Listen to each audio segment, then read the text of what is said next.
Hello YouTube, and this is my guide to what you're going to need to run the PSVR. Now this guide is not designed for people who know everything about PSVR, who have it pre-ordered. This guide is designed for people who don't know anything about it, looking to get into it because they've heard people talking about it, or maybe it's for an adult that's been asked for it to get it for the kid for Christmas. Whatever it is, it's a very basic guide. A very basic guide of what you're going to need to get set up, and then a few extras, I think, what you can add to it just to add to the experience. So firstly, what you're going to need is your PlayStation 4 console. There's a couple of these out on the market that you can look at getting. You obviously only need one of them though. You've got the standard PS4, which came out a few years ago, and the PlayStation 4 Slim. The main differences between these is the size of it. So the PlayStation 4 Slim is slightly smaller and thinner, and the standard PS4 is slightly bigger. The standard PS4 does have an optical out cable, so if you want to connect it to a surround sound system via an optical cable, that is an option. With the PS4 Slim, they've removed that, so you can't do that, so do bear that in mind. At the moment, there's some really good deals on the standard PlayStation 4 because everyone's trying to get rid of the surplus stock when they start because of the selling the Slim.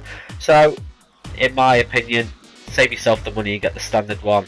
It's not a bad looking console, it's not that much bigger either, and I personally think it looks slightly nicer than the Slim model as well. In November though, you've got the PS4 Pro coming to the market as well, which is a slightly more powerful version than the standard PS4 and the Slim. It is meant to give slightly better VR experience, probably in terms of graphics and stuff. So if you've got the money, you can wait until November. I think it's about £100 more than the standard PS4. So if you've got the money and you can wait, definitely go for that one. Second thing you're going to need, this is probably the most obvious one as well, is the PSVR headset. Without it, you're not going to be able to play the PSVR. Third thing that you're definitely going to need is the PS camera.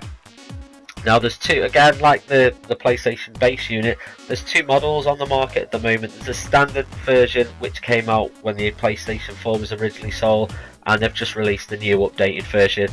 It doesn't do anything different, it doesn't give you better tracking for the VR, it just looks slightly different. Apparently the way it connects onto a flat screen TV is slightly easier with the new version. If you haven't got one, just get the new one anyway because it's the newest version. But if you've got your standard PS4 camera already, or you know someone that can give you one for free, just have it, it'll work just the same as well. One thing that you can get with it, so we're on to the stuff now that you don't necessarily need but it's recommended, is the PlayStation VR Move controllers. These originally came out with the PlayStation 3 when the whole Wii sort of was when the whole Wii console was a popular thing. These aren't necessary.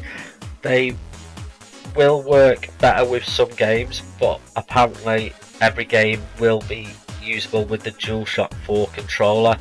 But for me, VR is all about the immersive experience, and these will give you a better immersive experience. You can pick second-hand ones up from like when people had them for the PlayStation 3 for about £15 per unit. You're going to need two, so you're looking at £30 there. But PlayStation again have released some newer, updated models, which again really do the same thing, but rumour is the battery is slightly better in the new ones.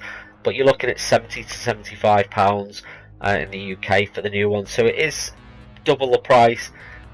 So if you can find some second-hand ones, I would say get them. But obviously with VR coming out, more people are now sort of starting to snap those up, so you've got to be quick really to get them. But if you can find a couple, you've got to, and don't forget you'll need to work them with VR games as well.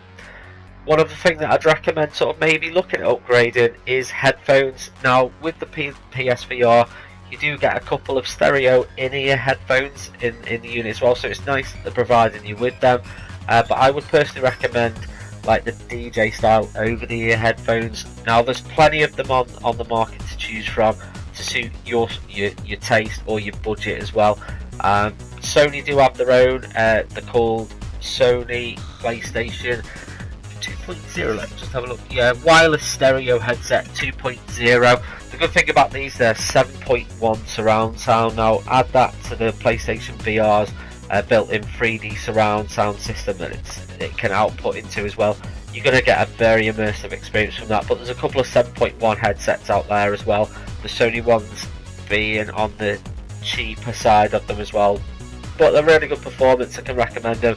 But again, as long as you've got a decent set of headphones, fantastic. You know, you can upgrade as you go along. You're going to get some headphones with it, but it's not essential.